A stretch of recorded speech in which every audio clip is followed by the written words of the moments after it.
हा साजिद अक्रम तर पोलिसांच्या गोळीला बळीच पडला आहे. नावीद अक्रमला गोळी लागली आणि तो गंभीर जखमी झालेला आहे ना हॉस्पिटलमध्ये आहे. पण तो गंभीर जखमी झाला असला तरी त्याचं इंट्रोगेशन काही थांबायचं नाही. पहलगाममध्ये जसे पाकिस्तानचे दहशतवादी आले आणि कारण नसताना आपल्या लोकांना धर्म विचारून त्यांना मारण्यात आलं. यहुदी, ऑस्ट्रेलियन नागरिक, निरपराध बायका, मुलं आणि निशस्त्र नागरिक यांच्यावरती हल्ला करणं हीच या लोकांची बहादुरी आहे, या दहशतवादी लोकांची. हा जो मुनीर आहे, मौलाना मुल्ला मुनीर, हा मुनीर जाऊन आपल्या कॅम्पमध्ये लपून बसलेला आहे. कारण त्याला भीती आहे की मोसाद आता त्याचा काटा काढेल. असा हल्ला आता हा हनुका सण ते दिवाळीसारखा साजरा करतात. तुम्ही मनाशी विचार करा की आपल्या दिवाळीच्या वेळेला मरीन ड्राईव्हला आपण फटाके उडवत असतो, तेव्हा जर असा हल्ला झाला तर आपल्याला काय वाटेल? नमस्कार. महा MTVमध्ये आपल्या सर्वांचं हार्दिक स्वागत आहे. मी चंद्रशेखर नेने, आंतरराष्ट्रीय घडामोडींचा अभ्यासक. माझ्याबरोबर सेजल व्हिडिओग्राफर आहेत.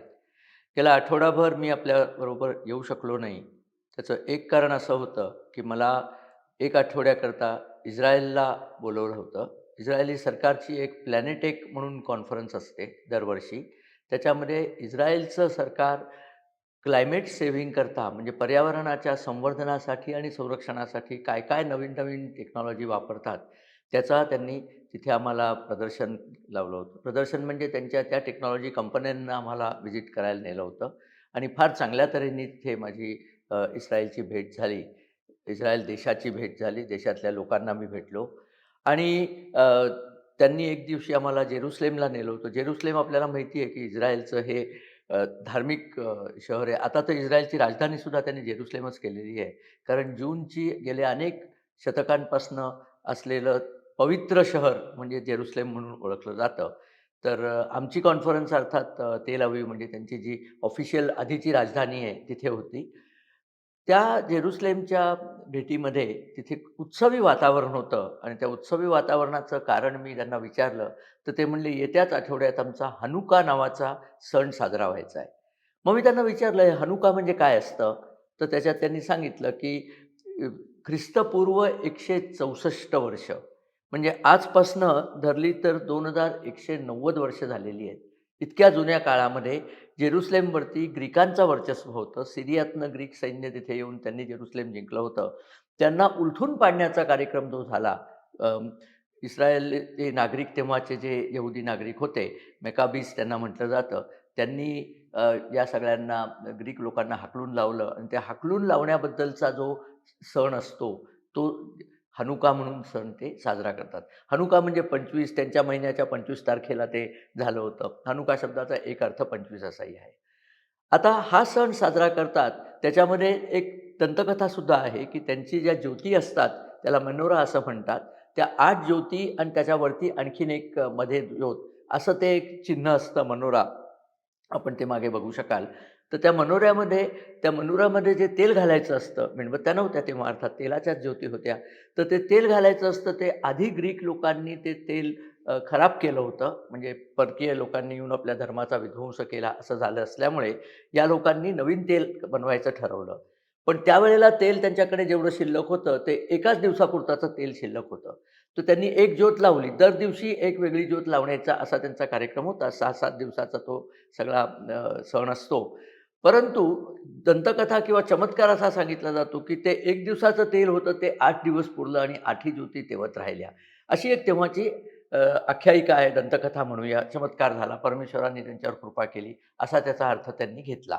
आणि असा हा सण पुढे दरवर्षी साजरा करायचा अशी त्यांनी प्रथा पाडलेली आहे. बघा 2190 वर्ष झाली. हा सण चालूच आहे. तर असा सण ते साजरा करणार होते. मी गेलो तेव्हा नाही, त्याच्या 2 दिवस नंतरपासून सण सुरू होणार होता. तेव्हा मी त्यांना म्हटलं, "का हो तुम्ही असे सण वगैरे साजरे करता, त्यावेळेला तुम्हाला पॅलेस्टिनी लोकं गाझापट्टी किंवा इतर ठिकाणाहून हल्ला करतील अशी भीती वाटत नाही का?" कारण सणात मनुष्य जरा थोडा रंगलेला असतो, त्याचं सुरक्षेकडे लक्ष नसतं. ते म्हणे, "नाही, नाही, आमच्या इथे सुरक्षेकडे भरपूर लक्ष असतं." त्यांच्या इथे जे पहारेकरी होते, ते सैन्यातले सैनिक होते, त्यांच्याकडे अत्याधुनिक बंदुका होत्या आणि ते म्हणले, "हे लोकं नुसती नाही आहेत, त्यांच्याशिवाय साध्या वेशातले अनेक सैनिक इथे पाळत ठेवून असतात. त्यामुळे आमच्या सणात असं काही होणार नाही." असं तो म्हणत होता. माझ्या मनात एक शंकेची पाल चुकचुकली होती, की तुमच्या सणात काही होणार नाही, पण तुम्ही यहुदी लोकं जगाच्या सगळ्या भागात आहात आणि सगळे लोकं हा सण साजरा कराल.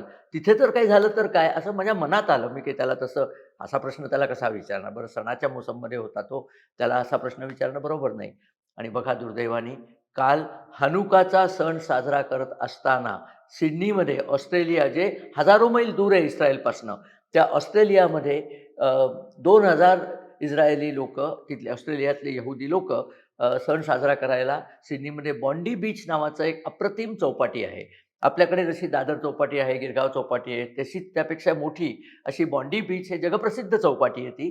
तिथे अनेक लोकं ज्याला म्हणतात की मनोरंजनासाठी किंवा चौपाटीवरच्या समुद्रामध्ये पोहण्यासाठी ते विंडसर्फिंग वगैरे करण्यासाठी येतात. मी सुद्धा तिथे जाऊन आलेलो आहे. अतिशय छान आणि रम्य जागा ती आहे.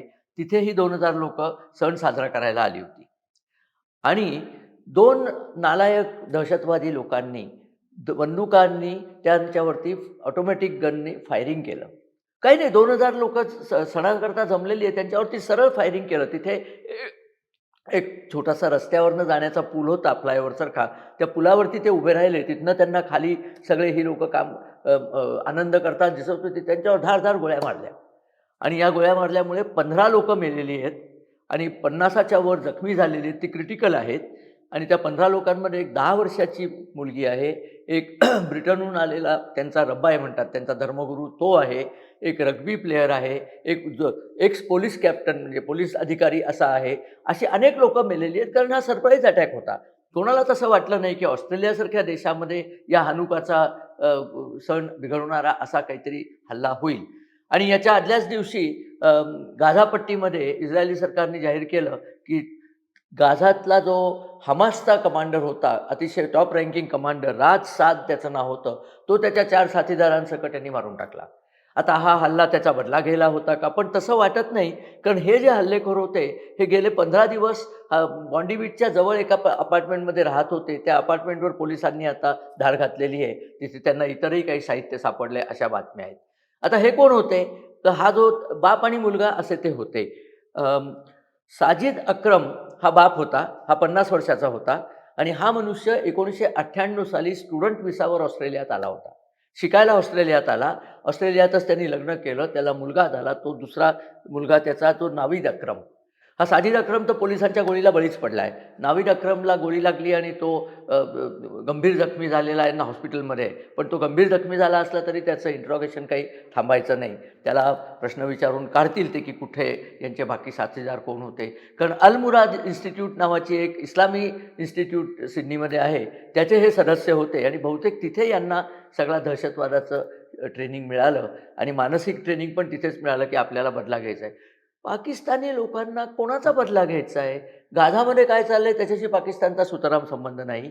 ऑस्ट्रेलियात तुम्ही इथे आलाय, ऑस्ट्रेलिया देशामध्ये तुम्ही शिक्षण घेतलंत, लग्न केलं, नोकऱ्याधंदा काहीतरी करत असणार.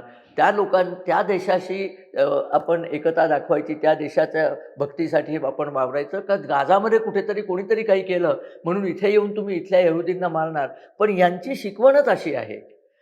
पहलगाममध्ये जसे पाकिस्तानचे दहशतवादी आले आणि कारण नसताना आपल्या लोकांना धर्म विचारून त्यांना मारण्यात आलं. 9/11चा अटॅक जसा झाला होता अमेरिकेवरचा, असे कितीतरी उदाहरणं आहेत. हजारो असे हल्ले दहशतवाद्यांनी केलेले आहेत इस्लामचा प्रसार करण्यासाठी किंवा लोकांच्या मनात इस्लामची भीती बसवण्यासाठी की तुम्ही असं केलं नाहीत तर आम्ही तुमच्या इथे येऊन केव्हाही हल्ले करू, असा प्रकार झाला आहे. इस्रायलचे पंतप्रधान नेतान्याहू यांनी ताबडतोब सांगितलं 17 ऑगस्टला मी ऑस्ट्रेलियाचे पंतप्रधान अल्बानीज यांना पत्र लिहिलं होतं की तुमच्या इथे काहीतरी खळबळ चालू आहे अशी आमच्या गुप्तहेरांची बातमी आहे. कृपया काळजी घ्या आणि तुमच्या इथे जे ज्यू नागरिक आहेत, यहुदी नागरिक आहेत त्यांची विशेष सुरक्षेची व्यवस्था करा कारण काहीतरी घडतंय असं आमच्या गुप्तहेर खात्याने आम्हाला सांगितलं आहे. बघा 17 August, September, October, November, December 4 महिने झाले. 4 महिन्यामध्ये हा हल्ला झालेला आहे आणि या हल्ल्यामध्ये असे हे जे गेले त्यातले बरेचसे ऑस्ट्रेलियन नागरिक आहेत. यहुदी ऑस्ट्रेलियन नागरिक निरपराध बायका, मुलं आणि निशस्त्र नागरिक यांच्यावरती हल्ला करणं हीच या लोकांची बहादुरी आहे, या दहशतवादी लोकांची. जेव्हा इस्रायलचं सैन्य समोर येतं तेव्हा यांची शेपूट पडते गळून आणि मरतातच ते सगळे. हा प्रकार चाललेला आहे. भारतात सुद्धा यांनी काही वेगळं केलेलं नाही आहे. भारतात पहलगामचा अटॅक झाला, मुंबईचे अटॅक झाले, कितीतरी आपण भारतामध्ये उदाहरणं आहेत. आता सध्या मोदी सरकार असल्यामुळे असे अटॅक थोडे कमी झालेत, परंतु ते पूर्णपणे संपलेत का? नाही. कारण त्यांचं समर्थन करणारे इथले लोकच खूप आहेत आणि ते लोकं फक्त मुसलमान आहेत असं म्हणायचं कारण नाही.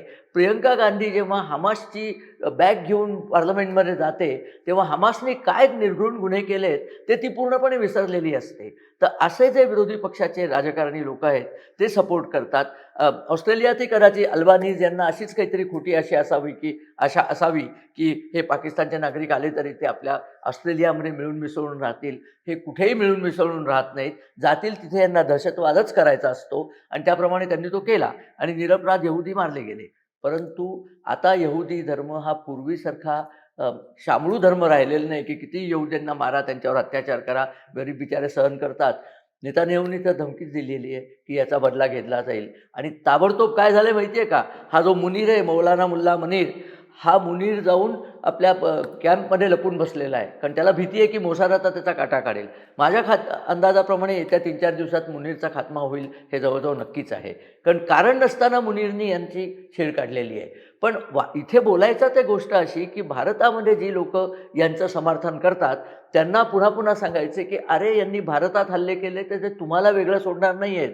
तुम्हाला तर ते पहिले मारतील, की तुम्ही कसे मूर्ख आणि बावळट आहात, की आमच्यासारख्या दहशतवाद्यांचं तुम्ही समर्थन करता. तुम्हाला आधी मारतील आणि बाकीच्यांना मग मारतील. हे लक्षात ठेवा. यांचं समर्थन कोणीही जगात कुठेही केलं नाही पाहिजे.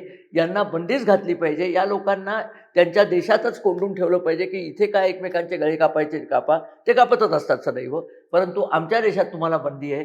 आणि तो ट्रम्प नावाचा जो मनुष्य आहे, जो सध्या पाकिस्तानची सलगी करतोय, कारण त्याला त्याच्या कुटुंबियांना पाकिस्तानमध्ये धंदा करायचा आहे. पाकिस्तानमध्ये धंदा होत नाही. पाकिस्तानमध्ये फक्त वाटोळं होतं. हे त्या ट्रम्पसारख्या माणसाला अजून कळलेलं नाही आहे. लवकरच कळेल. पण भारताने या हल्ल्याचा निषेध केलेला आहे. पण भारतातल्या विरोधी पक्षाने, काँग्रेस पक्ष वगैरे यांनी शब्दसुद्धा काढलेला नाही आहे. यांना निषेध करायचाच नसतो. यांना निषेध फक्त भारतीय लोकांनी काहीतरी चांगली गोष्ट केली, की लगेच ते निषेधाला येतात. ट्रम्प म्हणला डेड इकॉनॉमी, की लगेच आमचे राहुल गांधी बिनबुडाच्या गोष्टी बोलण्यामध्ये प्रसिद्धच आहेत. तेही ट्रम्पची निवडून भारताची मृत अर्थव्यवस्था आहे वगैरे म्हणतात. मृत अर्थव्यवस्था तुझ्या पणजोबाच्या काळात होती. ही पणजोबाची पापं भारत भोगतोय. जवाहर नेहरू म्हणून जो पणजोबा त्याने त्याच्याकडे होता. पण जाऊ दे, आत्ता तो मुद्दा आपण नंतर घेऊया, आत्ता नको बोलूया. पण इस्रायली सरकार याचा बदला घेईल याच्याबद्दल मला खात्रीच आहे. कदाचित पंतप्रधान मोदी सरकारसुद्धा त्यांना मदत करतील हे नाकारता येत नाही. कारण पाकिस्तानवर जर बदला घेतला तर त्याचा भारताला सुद्धा फायदाच आहे. असो, माझ्या इस्रायल ट्रिपमधल्या एकूण सगळ्या अनुभवांबद्दल मी एक वेगळी सीरीज करणार आहे. मला हा एपिसोड करायचा नव्हता, कारण असं काही होईल अशी मला जरी शंका वाटत होती, तशी होईलच अशी खात्री नसते. त्यामुळे मृत जे झाले त्यांना श्रद्धांजली, तो जो दहशतवादी मेला त्याला श्रद्धांजली नाही, त्याला कुठल्याही तऱ्हेने त्याला जहन्नममध्येच जायचं आहे. आणि जे जखमी आहेत त्यांना लवकर बरं वाटावं अशी प्रार्थना आहे. आणि एवढं बोलून मी हा व्हिडिओ संपवणार आहे. आपल्याला जर हा व्हिडिओ आवडला तर आपण मित्रपरिवाराबरोबर शेअर करा. आमच्या चॅनलला सबस्क्राईब करा आणि हो, आपल्या कमेंट्स येऊ देत. कारण त्या कमेंट्सनी आम्हाला खरोखरच हुरूप येतो आणि पुढच्या व्हिडिओची डायरेक्शन कळते. यापुढे 3 किंवा 4 व्हिडिओमध्ये मी माझ्या संपूर्ण इस्रायलच्या भेटीचे वर्णनं, व्हिडिओ वगैरे सगळं करणार आहे. तेव्हा त्याकरता सुद्धा आपल्या आशीर्वाद आमच्याबरोबर असू देत. असा हल्ला आता हा हनुका सण ते दिवाळीसारखा साजरा करतात. तुम्ही मनाशी विचार करा, की आपल्या दिवाळीच्या वेळेला मरीन ड्राईव्हला आपण फटाके उडवत असतो.